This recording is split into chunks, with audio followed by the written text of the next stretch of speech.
We are recording. All right.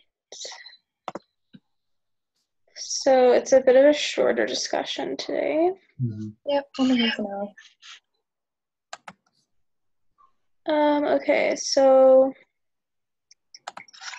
the reading that our group was assigned to was the Google for Education tools and how parents are asking to opt out.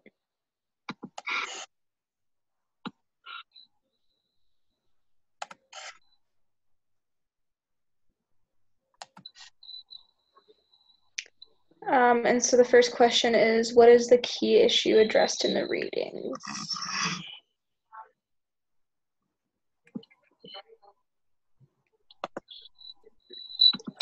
I would say that it's basically saying how lots of parents are kind of hesitant with like the technology being used in schools, just kind of due to, I think, everything that's happening with social media and protection of their kids, I guess.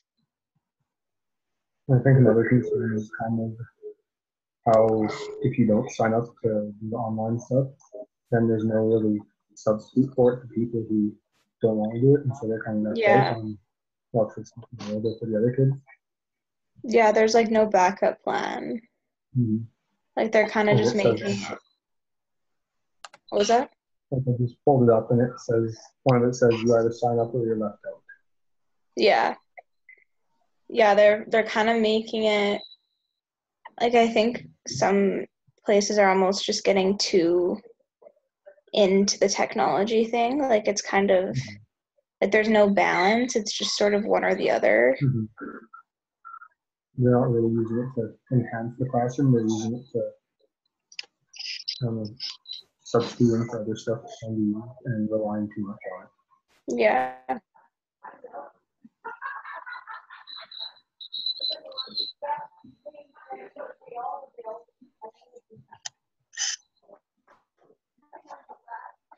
Anybody else? I don't know. I've never really understood people's fear of the internet. Yeah, I personally think that people are just too sensitive. I don't think it's really sensitivity. I think it's really paranoia. Yeah, maybe that's a better word. They're going to steal all my information. What am I going to do? What are they going to take? Your birthday? Yeah. Like, it's you that controls what information you put online. Mm-hmm. Mm-hmm. So especially with kids, too. Like, it's not like they're going to have credit card information that can be leaked. There's really nothing the kid can leak that's going to be any significance to anyone. Yeah, well, yeah, that's like what the article was saying, was that like the FBI isn't going to be interested in your 7-year-old kid. Like it's and most 7-year-olds don't know that they have a social insurance number, so it's not like they can put that online and steal their identity. Plus, they're 7. Who wants to steal a 7-year-old's identity? You can't do that. People steal identities to get credit cards. You can't get a credit card as a 7-year-old. Yeah. So no, I agree. Oh my gosh, they're gonna know my kid's name and when they were born. It's the end of the world. What? And I think so too. Like, it's kind of like you can't avoid technology in today's day and age. So there's no point in just like trying to protect your kid by saying, oh, like you can't be on this, because eventually it's gonna come to where like you don't have a choice. And especially too social media, like kind of what you said about like how they're not gonna know about stealing information, like about stealing information and stuff. Like eventually when they grow up, they're gonna have to learn about what they can and cannot post, because that kind of stuff does happen when you're older. I think it's very important to learn when they're younger what's appropriate to be, shared online. So that way they're not going to be suddenly 14, 15 years old going online without their parents knowing and just putting everything out there. Yeah. Brittany, did you have something to say? Yeah, I was just going to say when you're talking about like the credit card thing, I think like one thing parents are scared of is more like of like the like scary aspect of it, as in like people like pedophiles or something being able to like access their kids' information and stuff, not to do with like stealing it, but more like you could Google like her son's name and then like find this Google Doc that has his name on it or something. And like his information that way, not like a scary credit card thing. Well, Google Docs are actually a lot harder to access than some people think they are. It's not like, and most of these are not like using Google Docs. They're usually using Google Classroom, which only requires them to have an email, which they have through schools that they can use to log on to platforms like that. Yeah, that makes sense. So it takes away from that because the email that they're using is most likely an email given to them by the school. So it really doesn't have any of their information attached to it anyways. Not even just like Google Classroom, but like any form of anything on the internet is scary to parents that way. Just Which like I understand. having their yeah. Especially since parents didn't really grow up with technology, like it's, I think, scarier for them than kind of the newer generation, just because it's all new to them, like the whole aspect of it. It's just like the unknown to parents. Yeah. More than likely, though, the parents of the children that we're going to be teaching are going to be more experienced with technology because it's a part of a lot of careers now. So they have to be educated about it.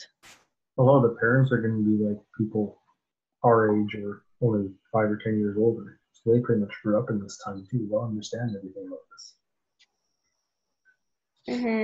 So this article is most likely written by parents of kids our age, like people in their 40s or 50s or 60s or something like that that are more concerned. Because like you said, they didn't grow up with it. Yeah. But people now are going to understand it more and be able to warn their children about the dangers of that, making sure that they're not on things like Instagram if they're too young and like posting all of this stuff online. But if you're, as a teacher, you want them to go online to sign up for this website that lets you play math games, well, that's different. Yeah, and I also think there's a difference between like professional media and personal media. Yeah. Yeah, like how you were saying with Instagram and stuff, like that's obviously like you're just putting out your personal profile with like pictures of yourself and those kind of things for everyone. But with the professional side of it, like when you're at school, it's just for your knowledge and for your learning. Yeah. Like it's not really about you, it's just about what you're doing. Exactly. Yeah.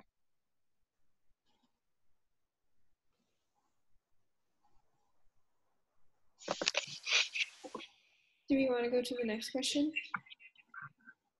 Yeah. Okay, so it says, based on your research, how does this issue connect to larger discussions around the corporatization of education and neoliberalism?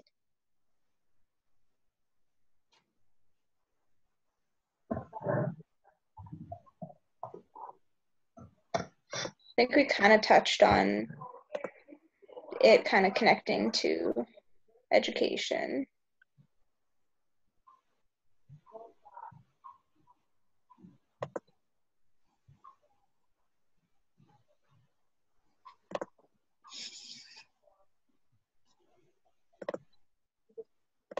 Does anybody have some more specific thoughts to this question? Sorry, what was that? Well, just we kind of touched on it, but I was asking if anybody had any like specific thoughts.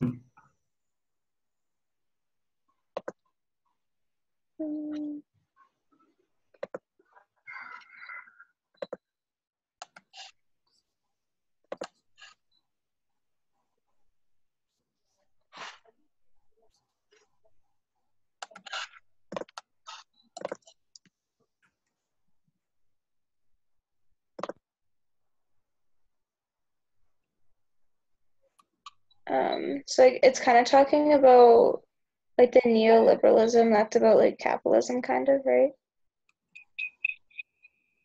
Mm-hmm.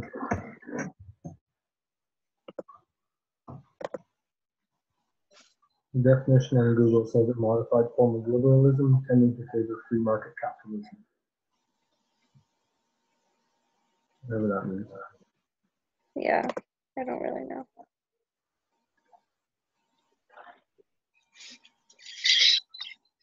Do we want to just move on to the next question? Yeah, we could come back to it if we want to. Yeah. Okay, so what are some of the perceived dangers of allowing corporations to have a reach in public education? What about the benefits?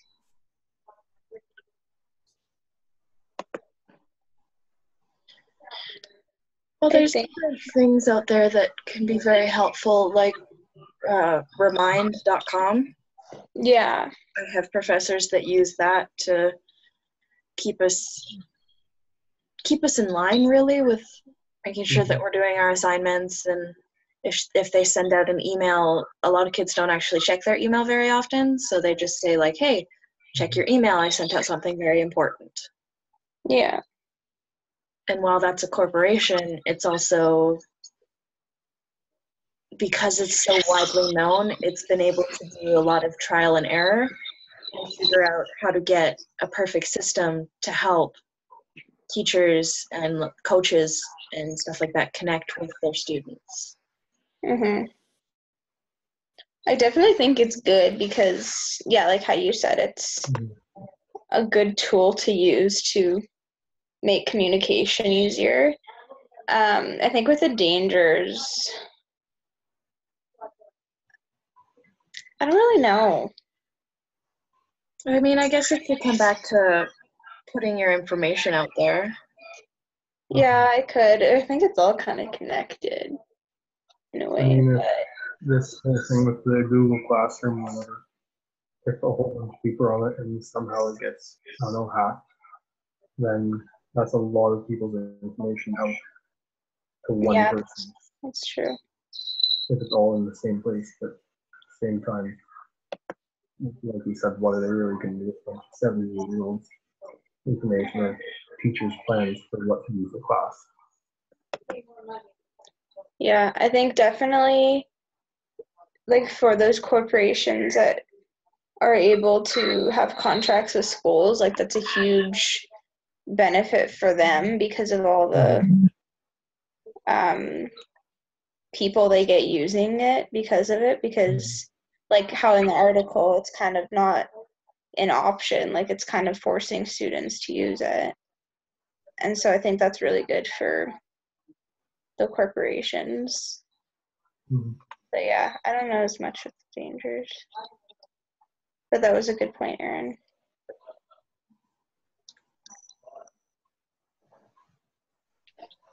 Anybody else? As long as the professor is, or professor or teacher, whatever, is being careful with what they're using, there is really no major dangers.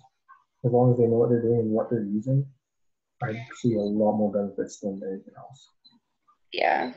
Well, you always have to do research on something before you use it. Like, just because you see an ad for this really cool, or what could be a really cool piece of technology, you don't just immediately sign up and then force your entire class to join you. Because you don't know what could be on there. You don't know what kind of ads could be there, or what kind of like people could be on that site. You have to make sure that you know what you're signing your children up for.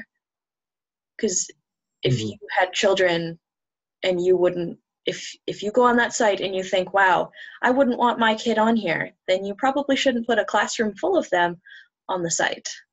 Yeah, that's a good point. And especially too with like if a website's just being advertised, like you don't know if it's real or not, or like who's behind it all. Exactly. And so definitely research needs to be done on like what kind of corporation it is, and yeah, like what sort of ads. That's a big one too, I think, because you wouldn't want like inappropriate things popping up or anything like that for a school setting.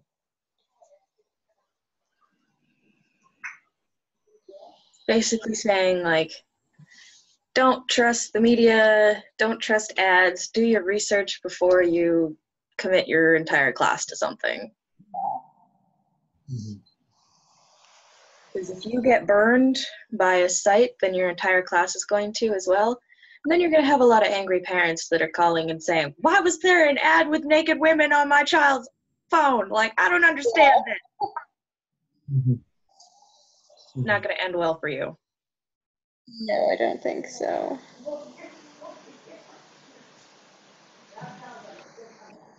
So has anybody here actually used Google Classroom before? Yeah, I used it in high school quite a bit, like in probably 4 or 5 classes, but we didn't really use it that often. Yeah. Like it was there, but it wasn't like the main like technology use for the class. Yeah, it's like your teacher had this idea of, hey, this seems really cool, but then didn't actually follow through.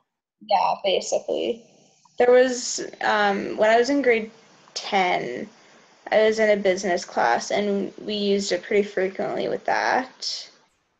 It is cool because it's sort of like a Facebook page for your class, in the sense that to submit assignments on. Yeah, like you can submit assignments, you can make posts so that everyone can see. You can have threads and messages and stuff. So I think it is a good technological tool. Anybody else?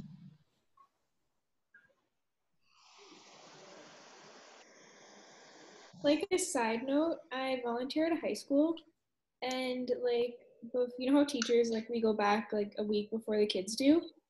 They had to spend a whole day of it like learning how to use Google Classroom, and like all the teachers were like super pissed about it. But It's because teachers who come back to school a week early most likely want to spend their time in their classroom planning and stuff rather than sitting in meetings. So that's how my mom is, because my mom's a teacher, so she gets very mad when she goes in and she's just like, I'm going to get my classroom ready. And they're just like, no, you're not. You're going to sit in meetings all day. Great. Yeah, I think with technology too, because my mom's a teacher too, and she was saying that like when the smart boards came out, how everyone had to go to a big meeting learning how to use smart boards, which was quite a few years ago that they did that, and there's still barely any smart boards in the schools.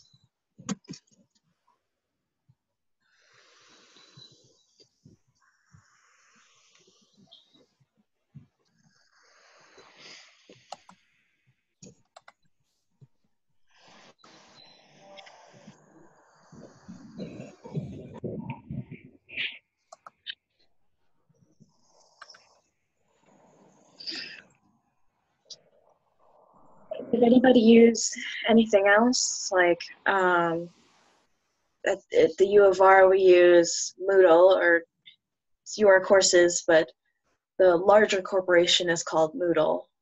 Did anybody use anything like that when they were in high school? No.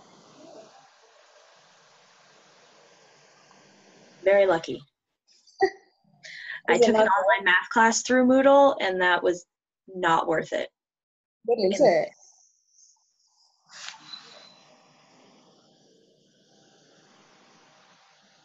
I'm just really glad that I'm good at math, because if I wasn't good at math, I would have failed that class. Like, what does it do? Well, they use like videos and such to teach you how to do different things for math, and then they have timed quizzes and timed exams and stuff like that. Assignments that you have to submit to them, and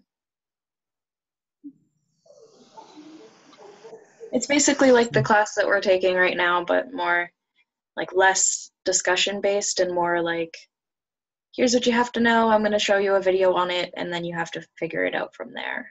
Yeah. I'm really happy that the class that we have to take online is mostly discussions and then like 3 or 4 little assignments. Because if this was math class, we would be, or at least I would be, like completely screwed.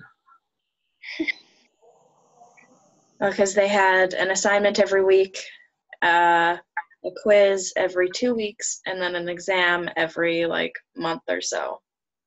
Mm-hmm. That's what I like about this class is that we're not necessarily like tested. Yeah. Information. Like obviously we have to know it, but I kind of like that. Like with all the discussions and stuff, like it's not about just knowing the information for a test. Like it's actually just understanding. Like understanding it and being able to use it in your career and stuff. Yeah.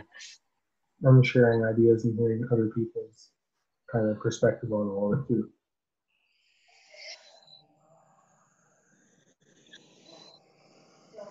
Well, it's a good thing that we only have a couple more minutes because they're not giving me the option to extend our meeting this time, so we've only got 10 more minutes left. That should be enough time though. Yeah. I have a general question. Sure. How's everyone doing on their infographic thinger? I finished mine. I'm a horrific procrastinator, so I haven't even started yet. Okay. Yeah, my plan is to do mine tomorrow, so. My plan is to do mine on Wednesday. I probably spent at least 10 hours on it. Really? Yeah. It was, because like, it doesn't sound like it'd be that hard, but to format everything and make it look nice is actually really difficult. What tool did you use? I used PictoChart.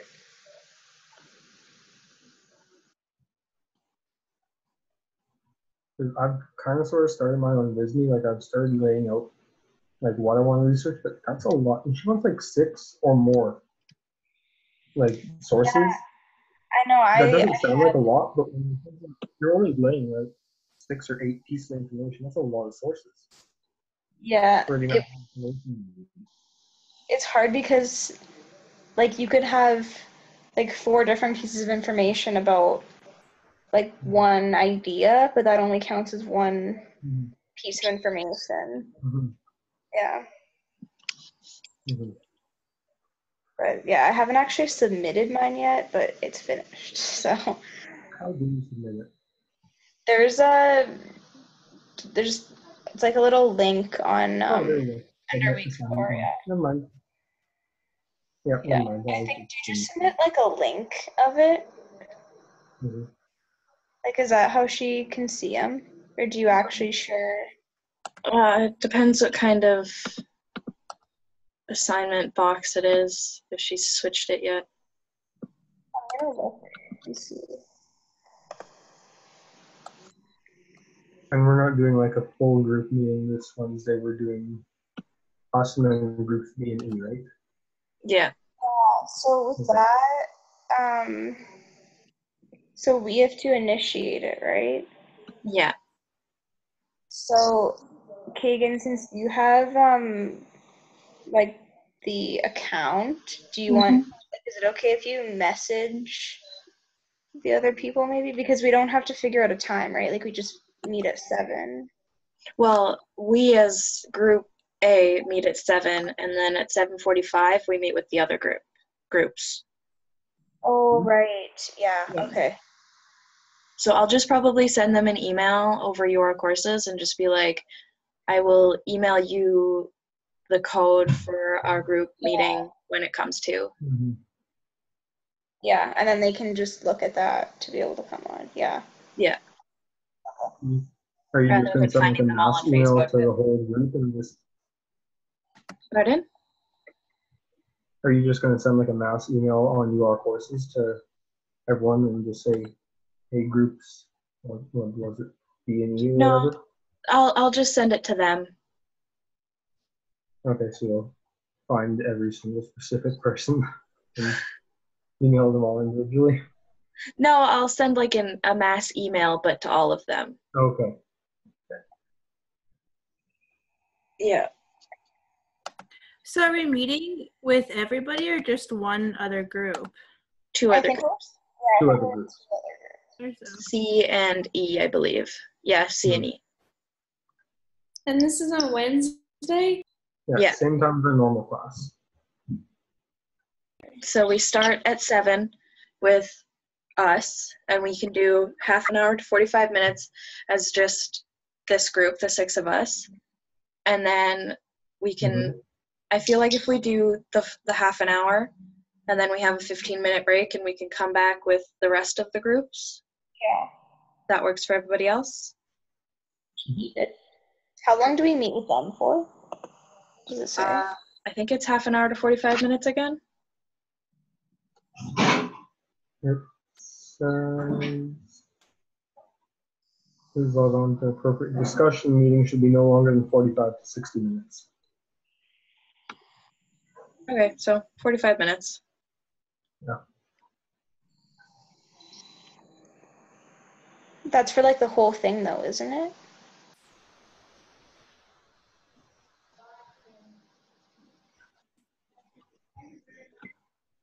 Are we supposed to record those ones too? Because there is a Zoom meeting, like on the U of R courses.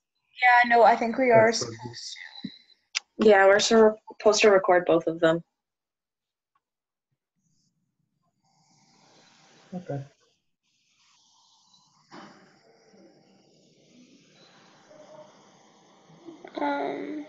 Wait, where does it say?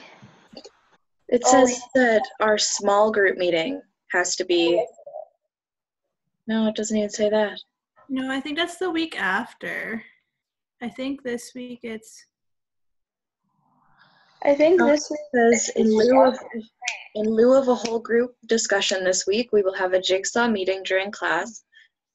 At 7 p.m. during our regularly scheduled meeting, please log on to the appropriate discussion. This meeting should be no longer than 45 to 60 minutes.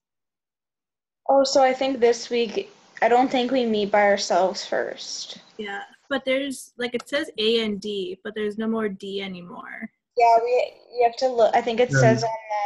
Yeah, it says on UR courses. If you go to the actual week, it says. Okay, gotcha. But yeah, but I think we just meet with them right at 7. I think so, yeah. And then I think it's the week after that's a little different. All right. Yeah.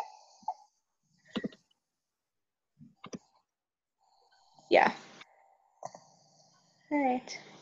Yeah, it is next week. As for discussion, each group should summarize the key ideas addressed in their respective readings. Then the group as a whole should discuss technology and all the other stuff. So we probably should have been kind of taking down what we were talking about today.